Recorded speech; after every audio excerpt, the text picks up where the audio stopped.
Alrighty guys, so on today's video I'm just going to be doing a intercooler upgrade on an ISUZU dmax. This is the, I think it's performance diesel intercoolers they're called.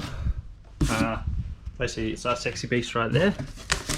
It's a complete factory replacement kit, so everything you need to fit the intercooler comes with it, including the two stainless steel intercooler piping and joiner tubes and clamps. And you get a fully sick stubby holder bro. So yeah, it looks like, fingers crossed, it's literally just a direct replacement. But I'm always skeptical about these sort of upgrade parts because they never seem to just bolt straight in. So I'll let you know how we go. Everything looks pretty accessible on this car, so I'm pretty much just going to pop the front grille off and the engine cover, which you probably don't even need to pull off, but I'm just going to do it for more room. And then it looks like we should be able to get to pretty much everything, because just in there is the intercooler. So let's get to it.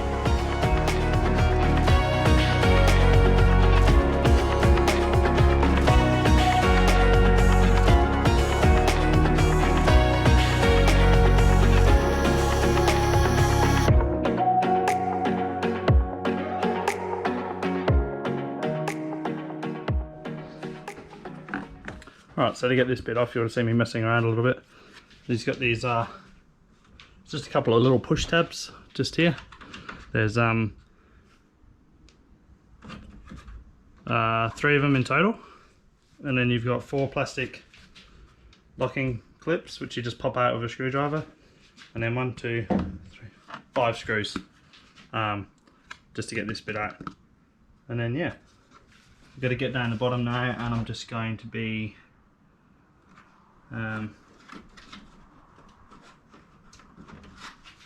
popping the same thing. You just got 4 little push tabs, which is cool because they're coming out easy.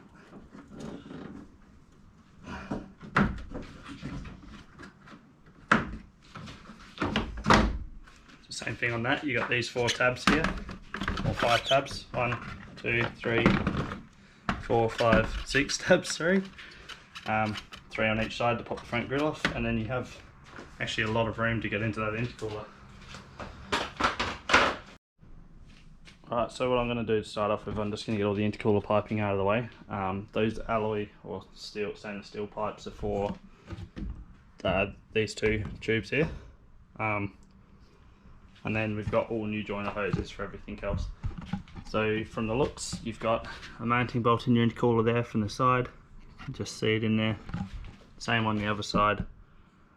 And then you've got two bolts from underneath. So yeah, first things first, get the hoses out of the way. I'm going to move this bracing and bonnet latch, and probably the horns, and then that should give us heaps of room.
Right, so now those plastics are right. all you should be able to pull the intercooler, which is the 2 side bolts there, and it's just 2 locating dowels down below. So all I was doing then was pulling off these plastics. There's 3 clips. You got to squeeze the back like that to push them out, and sometimes they're really tight because the holes are quite small, so I keep them in my carport all the time. So if they're being difficult, I just chop the head off with a flat blade screwdriver and then put new ones in, which is what I've done to, oh sorry, you got hiccups, which is what I've done to three of these clips. So all I'm going to do now is pull these bolts and hopefully lift the intercooler out.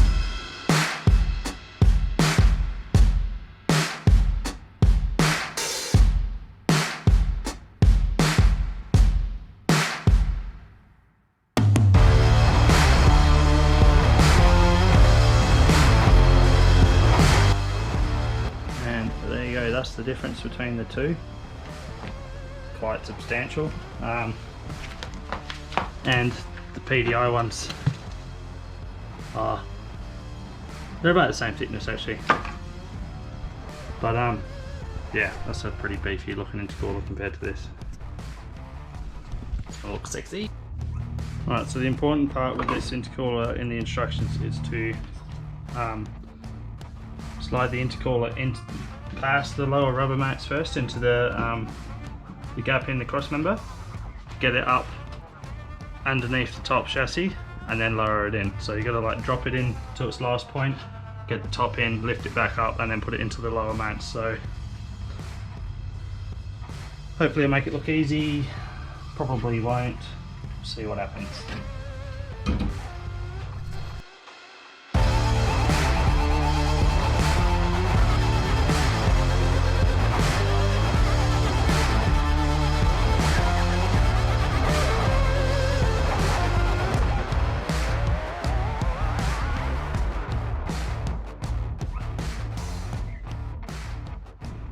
Tell you what, there is not much room to spare there. So yeah, all I done was I got this end here in this gap along here, and then I tucked your 2 intake outlet pipes into this area, which is really tight. All I done with this one is it was real close to being in but just caught there, so I just went like that a tiny bit and it popped in. And then where it sits with your little receiver dryer tube, you can see it there. I had to just bend the bracket back so that it would clear.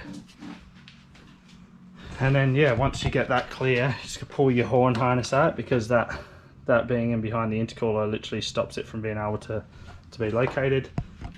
And then it's, yeah, there's not much room spare to get it in the locators at the bottom. You've got to be forceful, but obviously at the same time remember it is an intercooler, so don't be a dickhead about it. All I'm going to do now is throw all this back together, and yeah, she's in. Another thing to note as well is that to get these new rubbers in and spacers in the new intercooler, you have to separate the inner spacer from the rubber and then tuck the rubber into the mount and then slide the spacer through. It's quite tight, but you do get it. Alright, so before I put all the covers on, I'm just going to fit up all the, obviously, hosing. Just says in the instruction manual to chop the hoses to suit. So I've already chopped this one. I'm probably going to chop it back a little bit more on this so it slides back, because you can see there it's quite a tight squeeze to try to get these hoses on. So I reckon I've got to try and get this back as far as possible, and then I should be able to use one of the 45 hoses hopefully. But before I start chopping hoses to match that, I'm going to swap this over. So I got one joiner hose there, which is the one with the clamp on, which goes on there, and I swap the sensor over onto this pipe, and then we'll run that hosing so that I know that I haven't chopped any of the hoses for this side, just in case.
there you have it guys, intercooler is installed. All I'm going to do is reassemble the front end and then take it for a spin, do some soot.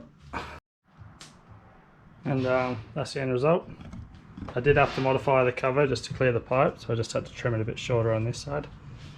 And some of the inserts inside the intercooler I just had to trim as well, because the intercooler protrudes out further than before. But that's the finished product. I think it looks nice with the chrome piping.